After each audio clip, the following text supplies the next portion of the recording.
गरीब बहू का जादुई घास का एसी।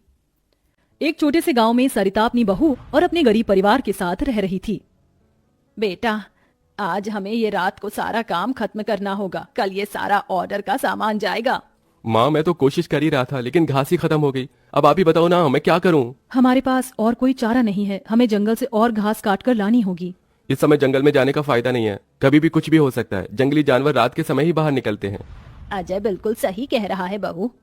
अरे माँ जी, हम 2 लोग अगर जाएंगे तो कोई जानवर पास नहीं आएगा, और फिर इतनी जल्दी कोई जानवर हमला नहीं करता। हमें ये ऑर्डर कल देना है, आप ये भी तो सोचिए।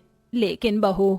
माँ जी, आप चिंता मत कीजिए, कुछ नहीं होगा, बस आप बच्चों के पास ही रहना और उनका ख्याल रखना। अगर ये ऑर्डर नहीं गया तो बच्चों के लिए हम गर्मी से बचने के लिए कूलर भी नहीं खरीद पाएंगे। सरिता की बहू भाविका और उसका बेटा, वो तीनों घास से पंखे कूलर बनाने का काम किया करते थे, इसलिए उन्हें घास की जरूरत पड़ती थी। वह आधी रात के समय जंगल में जाते हैं। भाविका, जरा से भी हलचल हुई तो मुझे बता देना, कभी भी कुछ भी हो सकता है। ठीक है जी, मैं आपको बता दूंगी। अजय और भाविका दोनों ही जंगल में घास काट रहे होते हैं, तब उन्हें झाड़ियों से आवाज आने लगती है। क्या तुमने भी वहां से कोई आवाज सुनी है? हाँ जी, मैंने भी सुनी है। मैंने तुम्हें कहा था ना, इस समय आना ठीक नहीं है। चलो देखते हैं उधर क्या है। भाविका और अजय झाड़ियों के पास जैसे ही जाते हैं, उन झाड़ियों के पीछे से एक आदमखोर भेड़िया निकलता है। भाविका, भागो यहाँ से, यहाँ पर तो बहुत खतरनाक भेड़िया है। अजय और भाविका दोनों अपनी जान बचाकर भागने लगते हैं। अजय, अब हम लोग क्या करें? कहीं भेड़िया ने हमें खा लिया तो? रुकना मत, बस भागती जाओ। भागते भागते वो दोनों जंगल से किसी तरह बाहर निकल आते हैं और भेड़िया उनका पीछा छोड़ देता है। जान बची तो लाखों पाए, लौट के बुद्धू घर को आए। रास्ते में चलते हुए आधी रात के समय उन्हें गांव के एक कूड़े के ढेर के पास एसी पड़ा हुआ नजर आता है। अरे देखो जी, यहाँ पर एसी पड़ा है। अरे पता नहीं किसका होगा, चलो यहाँ से चलते हैं। मुझे लगता है किसी ने ऐसे ही डाल दिया होगा। मैं तो कहती हूँ इसे लेकर चलते हैं। भाविका अजय को एसी ले जाने के लिए मना लेती है, जिसके बाद वो दोनों उस एसी को घर ले आते हैं।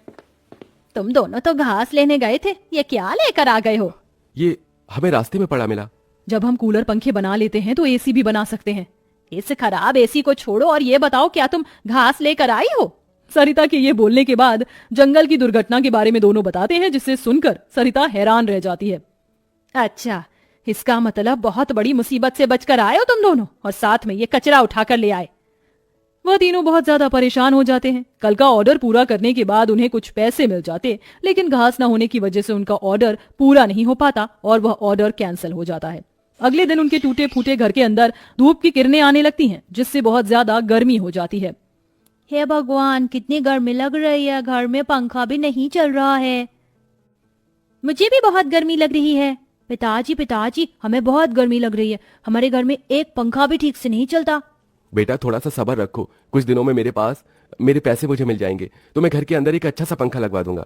हमारा वो ऑर्डर तो कैंसिल हो गया, लेकिन सुबह में घास ले आई थी मैं। चलिए गांव वालों के कूलर और पंखे में घास लगा देते हैं, उससे कुछ तो पैसे आएंगे। हाँ, तुमने सही कहा। भाविका और अजय दोनों मिलकर पुराने कूलरों के अंदर घास लगा रहे होते हैं और यहाँ घर में राजू दिशा गर्मी से परेशान हो रहे होते हैं। काश कि हमारे घर में भी कोई एसी होता। तभी दिशा की नजर उसके पिता के लाए हुए एसी के ऊपर पड़ती है।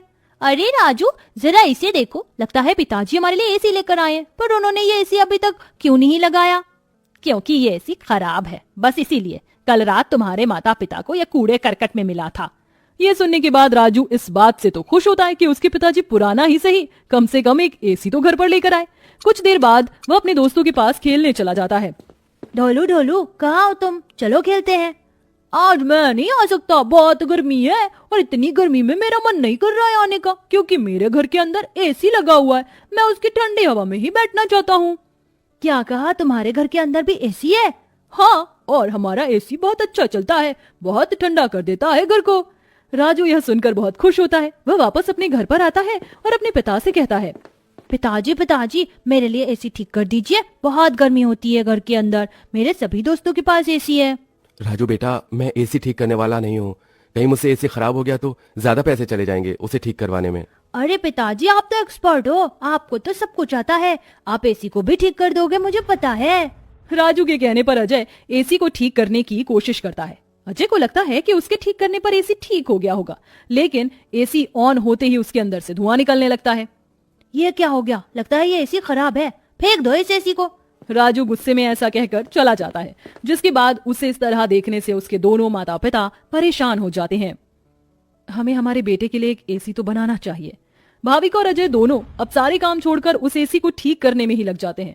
वह उसकी ठंडी हवा खाने के लिए उसके चारों तरफ हरी घास लगा देते हैं, जिससे कि उस एसी की हवा और भी ज्यादा ठंडी हो जाए।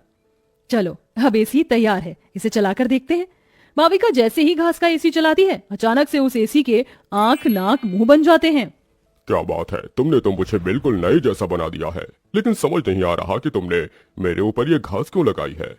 एसी को बात करते हुए देख वो सभी डर जाते हैं। अरे हाँ सॉरी, मुझे माफ करना, मैं अपने आप को इंट्रोड्यूस करना भूल गया। मैं एक जादुई एसी हूँ, मेरे पास परी लोक की शक्तियाँ हैं, मैं गरीबों की मदद करता हूँ और तुम्हें मेरी बहुत ज्यादा जरूरत थी, लेकिन मैं खराब होने की वजह से अपनी शक्तियाँ इस्तेमाल नहीं कर सकता था। तुमने मुझे ठीक कर दिया, उसके लिए तुम्हारा बहुत बहुत शुक्रिया। माँ पिताजी देखो, ये एसी तो बात भी करता है।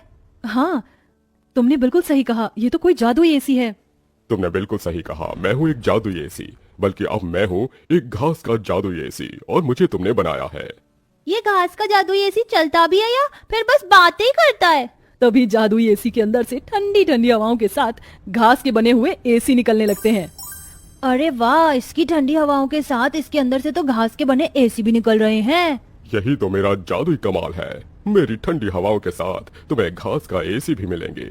ये तो सोने पर सुहागा हो गया। ऐसा जादुई एसी मैंने कभी नहीं देखा। अब उनके पास इतने सारे घास के एसी हो गए थे जिन्हें वह देखकर सोच में पड़ जाते हैं। आजकल बाजार में एसी बहुत महंगा मिलता है, हम घास के बने हुए सस्ते एसी बेचकर पैसे कमा सकते हैं। सही कहा माँ आपने, पर क्या लोग घास के बने एसी खरीदना चाहेंगे? सरिता यह सुनकर थोड़ी देर चुप हो जाती है। हमें पहले एसी बेचकर देखना चाहिए। इस तरह भाविका और अजय दोनों मिलकर बाजार में घास के बने एसी बेचने के लिए चले जाते हैं, जहां घास के बने एसी देखकर सभी लोग हैरान रह जाते हैं।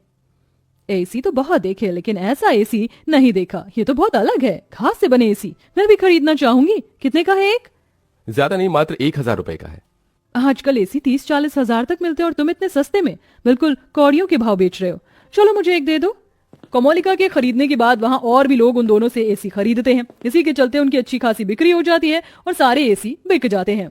आज का ये आखिरी एसी बचा है, इसे मैं अपने घर में लगाऊंगा। अजय घास का एक एसी अपने घर में भी लगा देता है और घास के जादुई एसी का इस्तेमाल वो बस तभी करता है जब उसे एसी बेचने के लिए पैसे चाहिए होते हैं। जादुई घास के एसी, अपनी ठंडी ठंडी हवाएं दो, जिससे मुझे तुम्हारे जादुई घास के एसी मिले। अजय के इतना बोलते ही जादुई घास के एसी के अंदर से ठंडी ठंडी हवाओं के साथ घास के बने एसी निकल आते हैं। इस तरह धीरे धीरे अजय अपना घास के बने एसी का बहुत बड़ा बिजनेस खोल लेता है और धीरे धीरे उसकी सारी परेशानियां खत्म हो जाती हैं। अब वह गरीब परिवार खुशी खुशी रहने लगता है।